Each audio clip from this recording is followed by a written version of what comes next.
hopefully you'll find today to be of some benefit.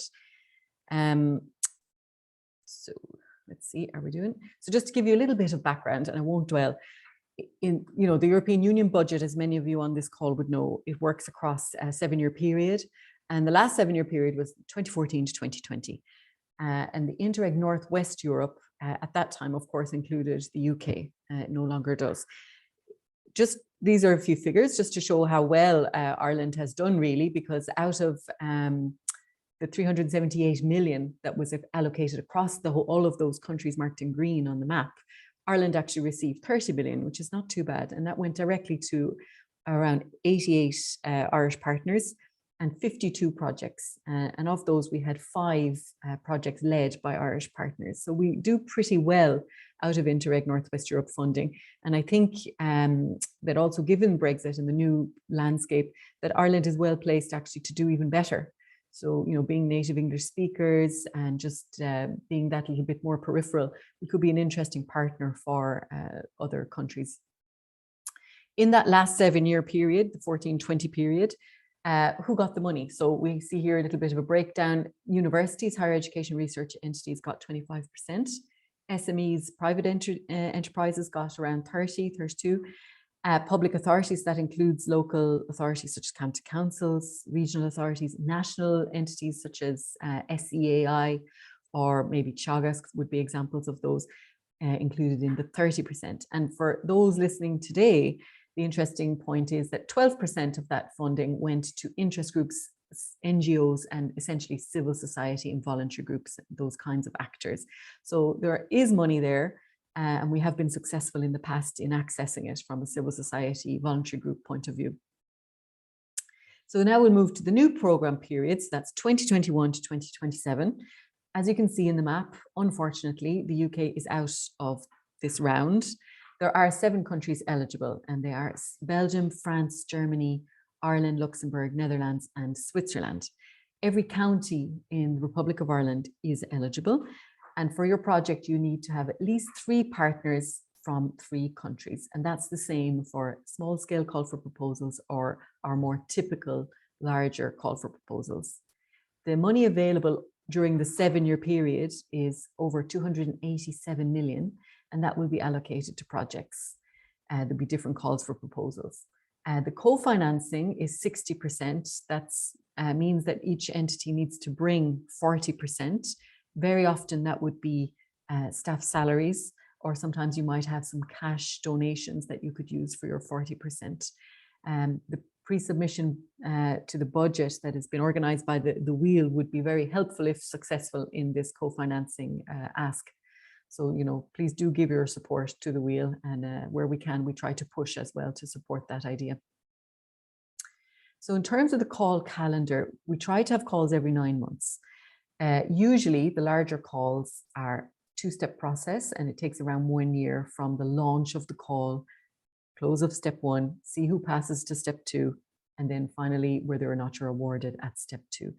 And those calls take much longer. That's an example there is in the blue. The next large scale call in the blue is expected towards the end of this year, with a deadline in spring in 2024. So those larger, more typical calls, they tend to be large consortia, of course, across the 3 countries. The budget tends to be around 4 or maybe 5 or 6 million. And, sometimes you'd see consortia with between 9 and even up to 18 partners. So much bigger. But at the moment, and what I wanted to kind of highlight today, we have opened a small scale call for proposals. And that's been opened since 28th of February, and the deadline is the 12th of July. That is just one single step.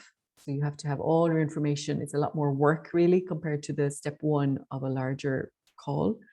But the outcome would be quicker, and you'd know by October, November, and you'd be able to start work almost immediately after signature of the grant agreement there. So the small scale projects, the idea is that your project will lead maybe to something bigger. So it's smaller in scale, as in usually would be just one specific objective of your idea, which translates to one work package. The idea here is that we're trying to encourage stakeholders that aren't able, maybe due to capacity, to access those larger calls for proposals. Sorry about the drilling.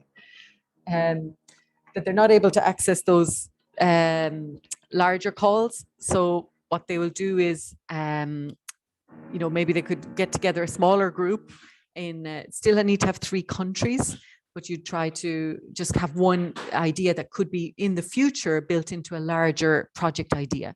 So it's a reduced scope, reduced partner size, and the duration is also a little bit reduced. It's around 18 months. It's a one-step process that I already mentioned, and the maximum budget from the EU is 800,000, and on top of that, you bring your 40%. They will also give 6,000 euro for preparation costs to the lead partner, and unfortunately, investment in capital funding is not possible in a small-scale project. So launch was held on the 20th of February, and on our website, you can watch back the webinar, which goes into great detail on how to apply to that small-scale call for proposals. The deadline is 12th of July. So the thematic focus for these calls is split across 5 priority areas, and they are climate and environment, energy transition, circular economy, innovation, resilience, and inclusive society. So I'm sorry, I'll just pause for just a second if you don't mind.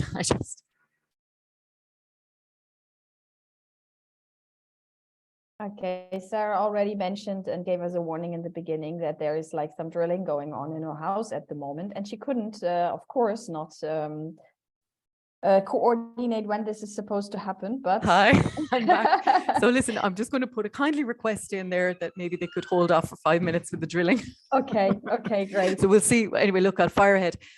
In the pillar 1, so in the same priority areas are relevant for the larger calls and for this small scale.